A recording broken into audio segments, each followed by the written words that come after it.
I'm really happy to be here. I have written 3 books. My name is Wendy Ledger. I've written these 3 books. 2 are coming-of-age novels, Joy Returns and Kate and the Horses, and then The Loudest Meow is a talking cat fantasy. So, I have wanted to write ever since I fell in love with reading, which was when I was a very small child. I've wanted to write novels ever since that time, and it took me until 6 years ago that I finally accomplished my mission. And it was not for lack of trying. I got an MA in creative writing at the university. I taught writing. I wrote short pieces.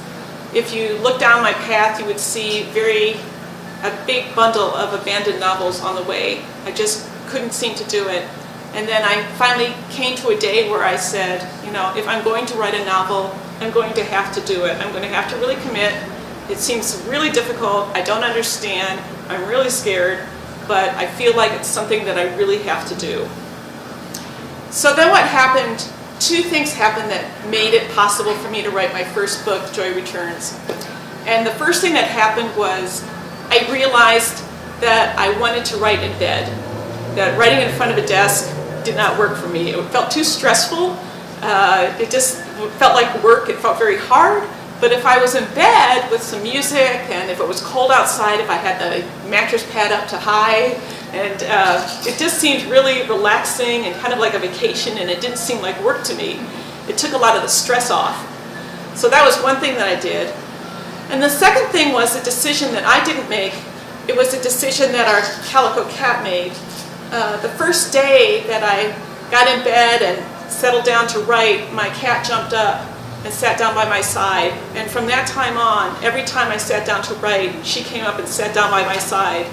And it was incredibly supportive and encouraging, and it really helped me keep going.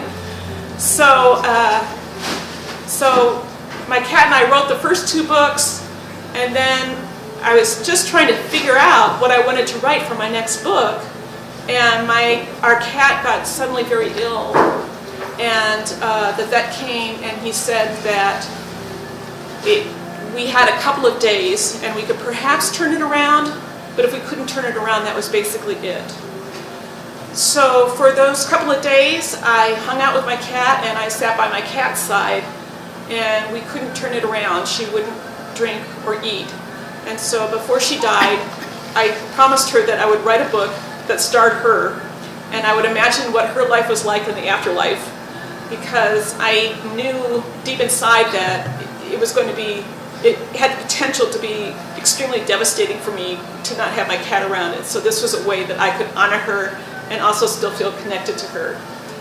So I wrote this book, The Loudest Meow, and I enjoyed it so much that I'm now almost finished with the second book, The Sharpest Claw, and then I think there's going to be maybe 2, maybe 3 books after that. So I'm pretty excited. So what I would like to do is just read a little bit from my book, and I'll get you situated where it was. I was first thinking of reading from chapter 1, but we had this book made into an audiobook, and the narrator, Kate Danino, does such a wonderful job throughout, but the audiobook sample, which I think people can listen to, or... Well, I didn't bring headphones, but I can play it on my phone. Okay, yeah, we can figure out a way that you could listen to it. She does chapter 1 and a couple minutes of that in her thing, so I thought I would do something else. So, at this part of the book, the calico cat named Jem has died. She's in the afterlife. This is her first time ever in the afterlife, and she's very confused. She doesn't know if she can trust anyone. She has a mission, and that is to return to Earth because she feels this is a big mistake, and she wants to return to her family.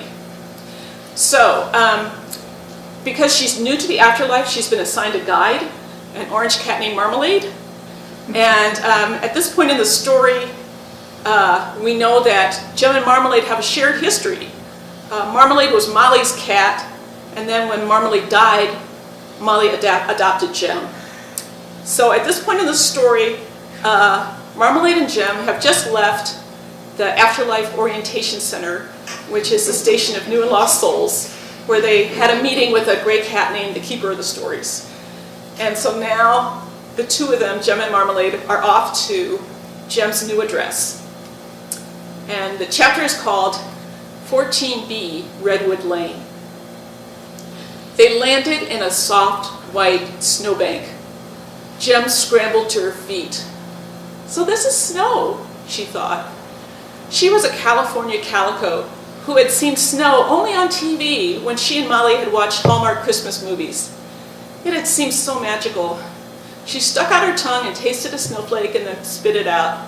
It was cold and bland, not the sweet deliciousness she had imagined.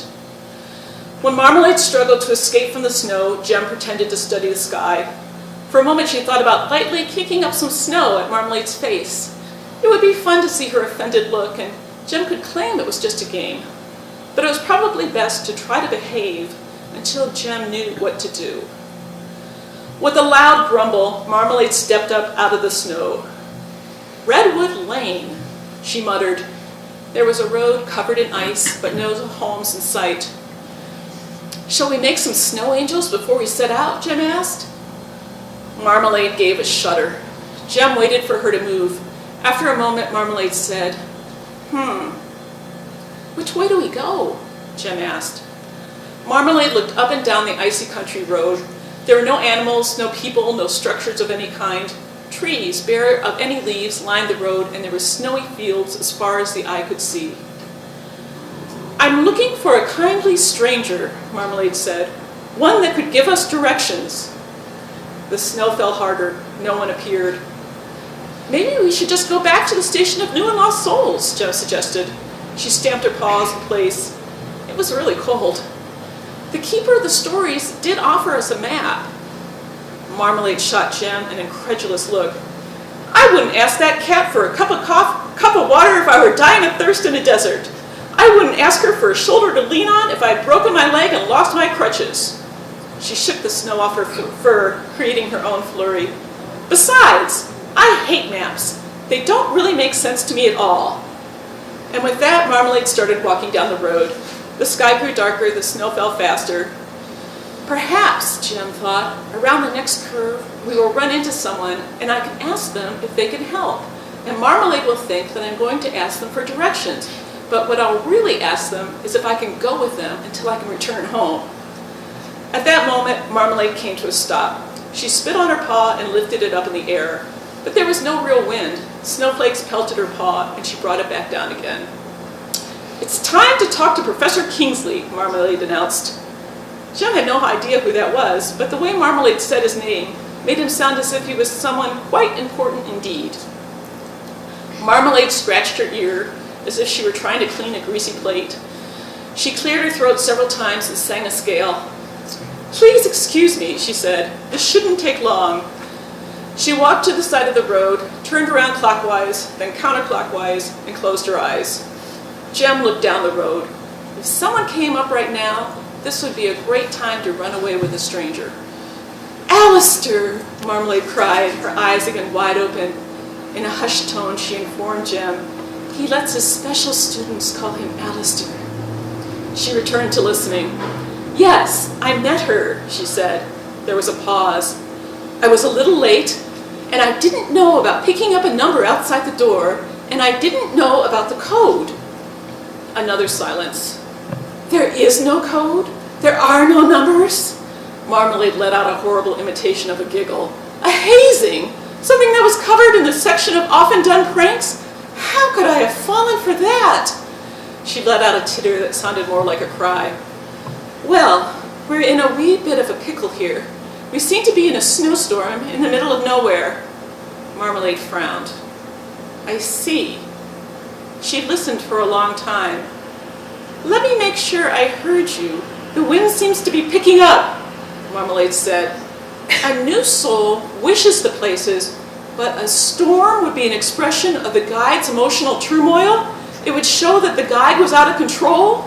The wind howled, the snow hurled down to the ground. "So how would I make it stop?" She glared at Jem. "Have you ever wished for a sunny day?" "Oh, absolutely!" Jem shouted over the wind. especially during the rainy season in California. I would sit in the window and long to see the sun again. Please wish for that now, Marmalade said. And Jem closed her eyes and imagined green grass and a spring breeze, while Marmalade took deep breaths and said over and over. The snow vanished into the earth. The weather did shift to quite a nice day. Oh, this is much better, Marmalade said. Mission accomplished. She paused. Now, Alistair, I hate to trouble you, but how do we get to the address from here?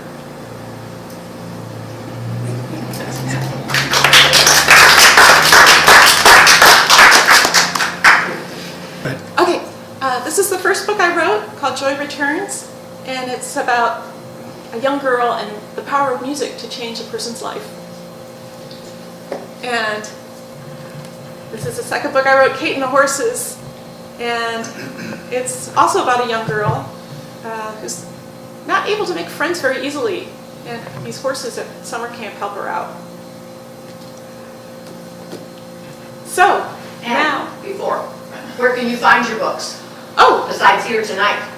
Here, you can find them at Here's the Scoop in Jamestown. They're all on Amazon.